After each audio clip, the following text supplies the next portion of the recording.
So, Brandon, you and I have both had the opportunity to see a bit of Dragon Ball Xenoverse 3 gameplay that hasn't been made available to the public yet. I saw it in person at Summer Game Fest. You saw it literally moments ago via some footage provided to us by Bandai Namco, which is what you guys are seeing on screen right now. And I have to say, as someone, and I know we're both in this boat, who have been waiting for a new Xenoverse for 2 entire console generations, I'm pretty excited by the little bit of new information we've got here. Yeah, going from Xenoverse 1 to Xenoverse 2, like, they're really the same game. Like, so much so that, like, in Xenoverse 2, you can play Xenoverse 1 now. Yeah, they literally just dumped the entire game in there, but same visual engine, same gameplay mechanics. They really don't feel notably different, but that really isn't the case here with 3, is it? No, this game looks notably more modern. Especially like this opening moment where the character is just kind of walking around a room. It feels very like third person Sony cinematic video game to me. Yeah, the camera's pulled in a lot closer over the shoulder. Obviously, 2 console generations gives you a lot more horsepower to work with. So visually, it's a much nicer looking game than, you know, its predecessors. But also there's a lot of mystery going on here. This is a game that takes place in age 1000, which, if you're unfamiliar, Dragon Ball Z ends, like, I think in the mid 700s. So quite a bit of time has passed between the end of Z and this. And to be clear, end of Z is after Dragon Ball Super as well. So canonically, it's like the furthest along thing we have in the future if you don't count like the Korea-only Dragon Ball MMO from years and years ago. For some reason, Bulma is still alive. And they haven't explained that. Like, you meet Bulma, and Bandai Namco confirmed to me that the very Bulma-esque looking character, I think you might have seen her in the footage or in one of the trailers, is in fact Bulma, like the Bulma we all know and love. So she's not a Briefs family, she's just actual Bulma. That's what they've said. At least the character's name is Bulma. I asked, is this Bulma? And they said yes. And so they could be playing with me, but this is something, at least my takeaway from it was that it's the Bulma, not just a person named Bulma. Very weird. Maybe she got like eternal life from the Dragon Balls or something, but also Xenoverse kind of exists in a space outside of time. So it's very possible that maybe she's just kind of in a weird place. Because Brandon, you noted early on, you just kind of bumped into Saiyan Saga Vegeta in your apartment building. Yeah, he's just chilling there, standing by the front entrance. And then the character interacts with him, and he poses, and then text appears on the screen, but he doesn't say anything out loud, which I thought was a little weird. It is a bit strange for Vegeta, of all people, not to be voiced. I'm sure maybe it's because it's an early build, or maybe NPCs don't fully have voice lines, because obviously in Xenoverse 1 and 2 they didn't, like your senseis and stuff didn't speak their lines, right? Like you could be talking to Whis or Beerus or whoever. So it's possible that there's some kind of timey-wimey shenanigans going on here. With Xenoverse, that's all possible. You're part of the, I think they called it the Great Saiyaman Squad in this one. So obviously riffing off of Gohan's superhero appearance in the Buu Saga. No longer the Time Patrol, which seems interesting. Yeah, I kind of like that direction, though. You know, it follows after Dragon Ball Superhero. You even see the characters interacting with the Gammas. Like they're the point men, it seems like. Which I think it's a nice change of pace. We've been doing the Time Patrollers in Xenoverse. There was a little bit of it in Dragon Ball Online, I think. There's Super Dragon Ball Heroes. Like, we have saturated the Time Patroller idea to its limit. That's true. This was kind of something that was a popular thing, 15 years ago when they started doing Xenoverse games. So it's cool to see something different, to kind of lean into, Toriyama's final canon work on the series, as well as to mention that there is some work by Akira Toriyama in this game, even though he passed a couple years ago. His character designs are still in this. Like, the characters that you've seen in the trailer are all original designs by him. But you're going to be able to create a character. I saw a little bit of that, like a very small amount. I'm talking maybe 15 seconds. Unfortunately, Bandai Namco didn't provide us that footage in what we have here, but it felt very similar to Xenoverse. And weirdly, they chose to center all of the gameplay here around Earthlings rather than Saiyans. You will not be seeing a Super Saiyan today. They said, no, you're going to wait for that. Yeah, so this is a very weird thing, and I'm going to drop this because I don't have footage of it, but I'm allowed to talk about it. I got to see Saiyans, but only about 30 seconds worth of Saiyan gameplay. So the character that was featured in the first trailer, the guy with the gray hair wearing the Great Saiyaman outfit, he is a Saiyan. And they showed off gameplay of him at the very end of my demo at Summer Game Fest. And I gotta tell you, Brandon, I am hyped because obviously with Saiyan comes Super Saiyan transformations, and they have done incredible work here. Again, I wish I could show it to you guys, but they didn't give us the footage for this.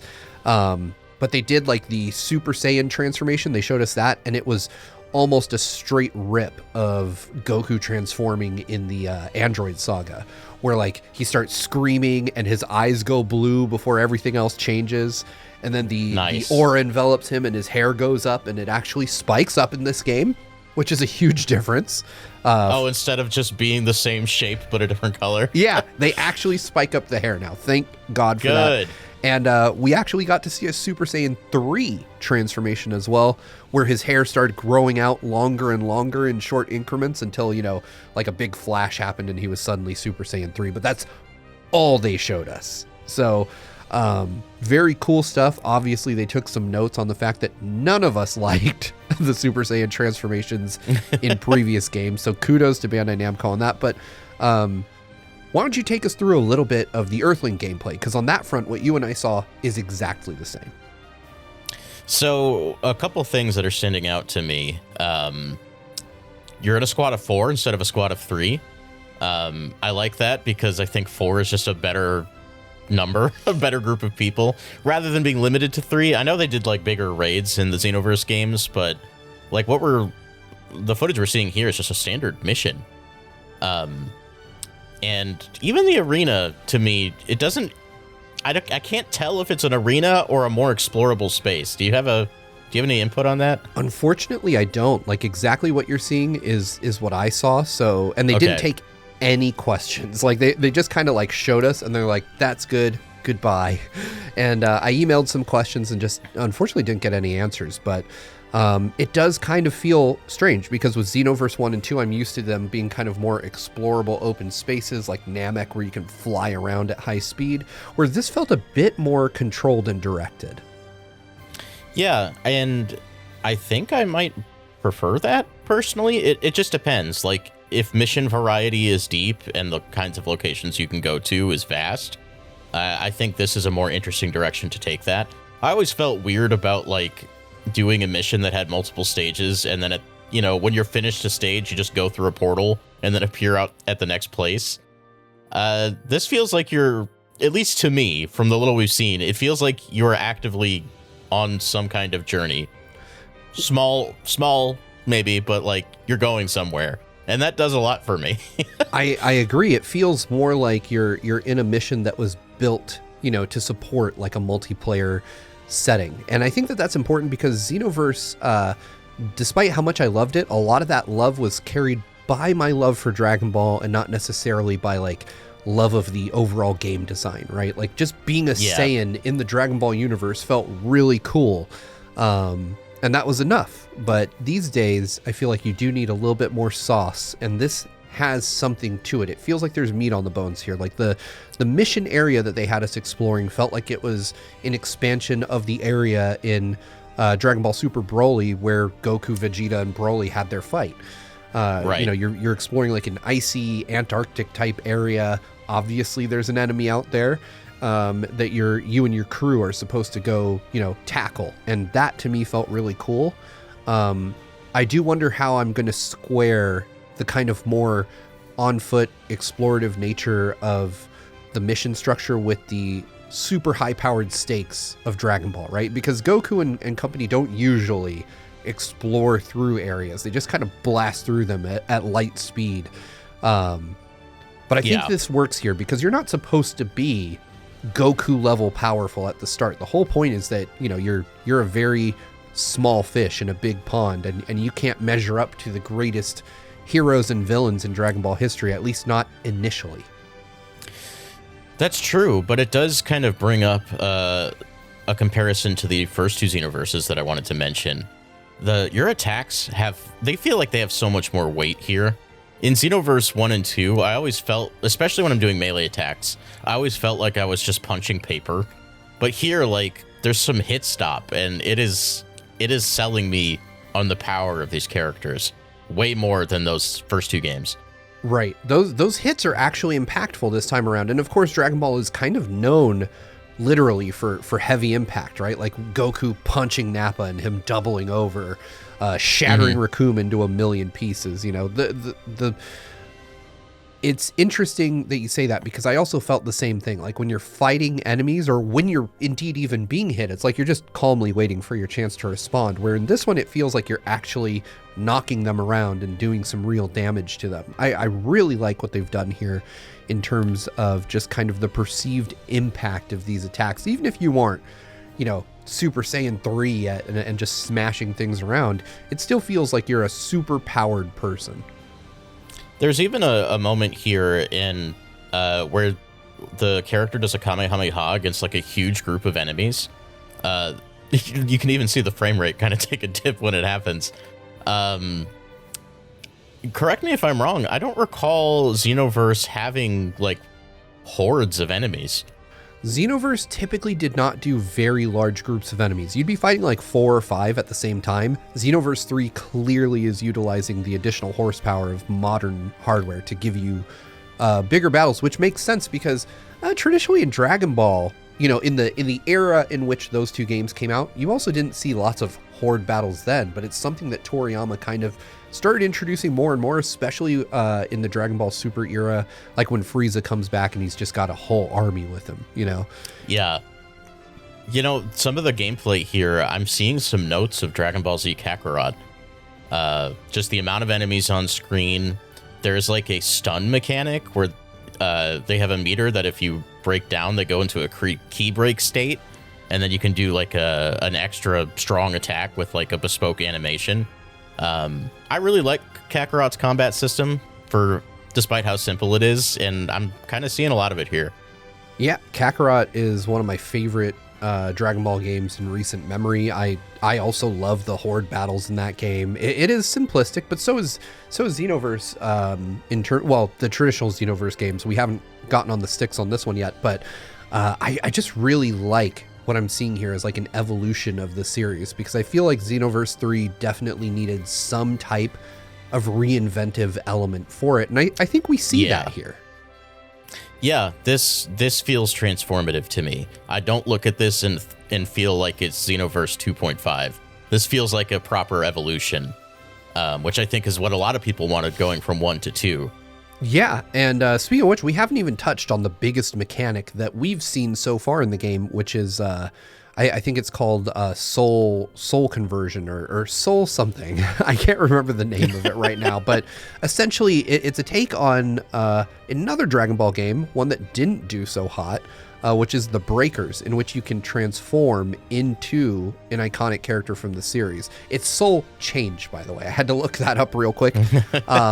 It's in Soul Change, basically, once you fill a meter, you can then transform into one of the characters from the series. So you have to have an existing like teacher-student relationship with that character, which if you've played the previous Xenoverse games is nothing new. But once that meter fills, instead of like summoning them to do an attack for you, you actually just briefly become them and can fight as them.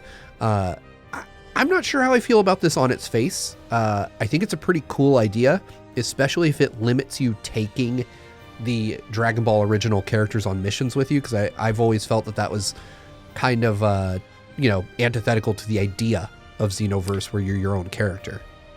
Yeah, I've never personally been a big fan of that. I know a lot of people love getting all these characters, jam-packed into these games. Like, that's why the Tenkaichi and Sparking series is so popular. But personally speaking, I'd rather do that stuff in those games. Yeah. When I'm playing Xenoverse, I want to be me. Exactly. I think for me, the large appeal of Xenoverse is that I am my own character with their own story in the Dragon Ball universe, and I get to meet and interact and fight these incredible characters that I love so much, but not necessarily be them. And I get that that might be an unpopular take. So maybe, Brandon, we've just pissed off a whole ton of people by saying that. But I feel like there are other Dragon Ball games where you can have that experience and really enjoy being in the boots of Goku or fighting as Vegeta or even being Frieza, right? Like, and I don't need that here. I really want to just be my character and build my character's legacy within the Dragon Ball universe. And I think that that's something that Xenoverse kind of is unique in excelling at. They've done it in other games, but nothing's quite captured that feeling of being a Saiyan, for instance, the way that Xenoverse does. Yeah, and I should say I'm not expecting them to not have those other characters playable. I do think they will be. Yeah. But I think the idea of like transforming into another character or like invoking their spirit is a more interesting way of bringing them into the gameplay.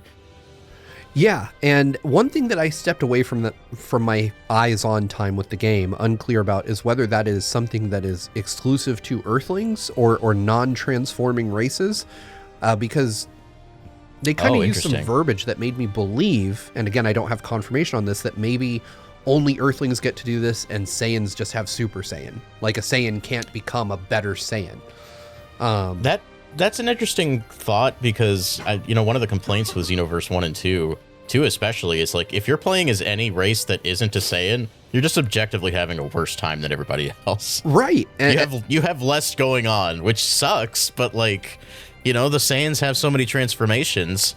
It's like with Ultra Instinct and Beast, I think they gave those to some of the other races in Xenoverse 2.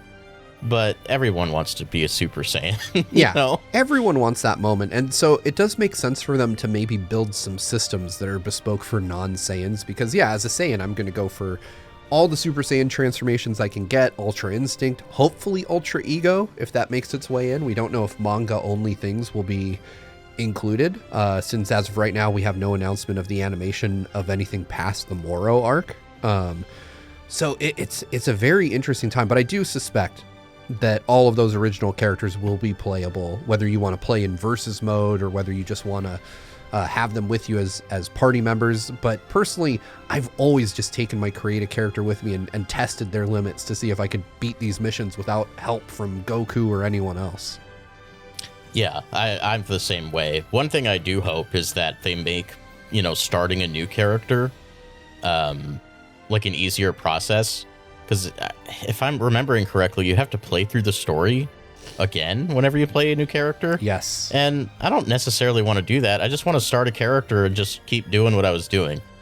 I hope they make that a little bit easier because, as much as I prefer playing as Saiyans, I do want to have access to the other races and not spend 800 hours doing it. Yeah, and to be clear, right now we only know about Earthlings and Saiyans, but there's almost certainly going to be Majins, Namekians, like I don't think that they're going to stick with just those two. It would be a big step backward to go that way. And when you talk about them, you have, potentially with Namekians, you could have Piccolo's 2 new forms that he gets in Dragon Ball Superhero. That's true.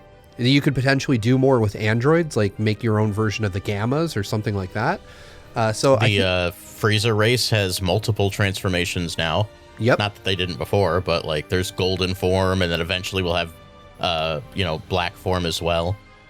Yeah, there's a lot of ground you can cover here because so much has happened in the last 15 years. But obviously we know exceptionally little about this game, despite having seen just a little bit more than you out there in the public have had a chance to see, which I'm sure this video is going to coincide with a lot of that becoming public knowledge.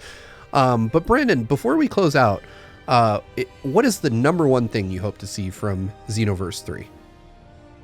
I want a narrative that doesn't just include Toa and Mira again. I want to get away from that. Yes. We just had Dragon Ball Daima and got to do the demon stuff in a Toriyama work. I'd like to just try something new here. I agree with you. I think that's a really cool idea. I want Daima Super Saiyan 4 to be in this game as a creative character. There's no way it's not. Yeah, 100%. But what I want more than anything is some of the manga only stuff. I'm going to hope that they can figure out the licensing there. Give us Ultra Ego, give us our boy. Let me see some of that stuff, because like you said, it'd be cool to have Black Form for Frieza's race, right? It'd be cool to have Ultra Ego for Vegeta. Like, those are things I want to see in something animated and moving. So I'm hopeful that we'll get those. But yeah, I'm cautiously optimistic about Xenoverse 3 right now. I mean, I'm watching this gameplay. There's this Broly boss fight taking place. And the game is even utilizing the environment in the gameplay. Yeah. Like, I'm just noticing this now, but like, he has key attacks and they're like, you should hide behind the icicles. And I'm like, okay, are we playing Final Fantasy 14 now? Yeah, it's very interesting that they give you that. And I get why. Part of me, though, was like, come on, man, that ice doesn't stand a chance. Like, it does break, but it does its job. But I get that you have to have some gaming mechanics in there, because otherwise Broly's just going to be a force of relentless destruction. So I'm okay with it, but I do like that they put some thought into the boss battles. Like, hey, you better go hide, because if you don't, he's gonna kill you. And I think that that's really cool. I also love the fact that the first and only raid battle we've seen is not just a giant monster, right? Because Xenoverse 2 loved to be like, here's, Ozaru baby, and here's everything's in Ozaru, and you have to fight it. So here, this is just Broly, and he is a monster. Yeah, this is just Broly being an incomprehensible beast. So I'm happy with that. I think that we are on the right path with this. The first gameplay I've seen is enough to have me waiting for the next piece. And I think that's the best praise I can give Xenoverse 3 right now, is you have my interest. You've done enough here that I desperately want to know more. I can't wait to find out where we go with this. And as it stands right now, as a Dragon Ball Super fan, I'm all ears for the next bit. Yeah, so am I. What I've seen here is, I think, beyond my expectations. I was just kind of expecting more Xenoverse 2, but it's not that, and I couldn't be happier. Absolutely. Well, I think that's going to do it for us. So thank you guys so much for listening to Brandon and I gush about Dragon Ball Xenoverse 3. We're going to have much more on it when we can, whenever that is. So thank you for watching. Make sure to get subscribed, ring that bell to be the first to know the next time we get a chance to take a peek at this game as it proceeds in development. And until then, we'll see you all next time. Bye now. Bye-bye.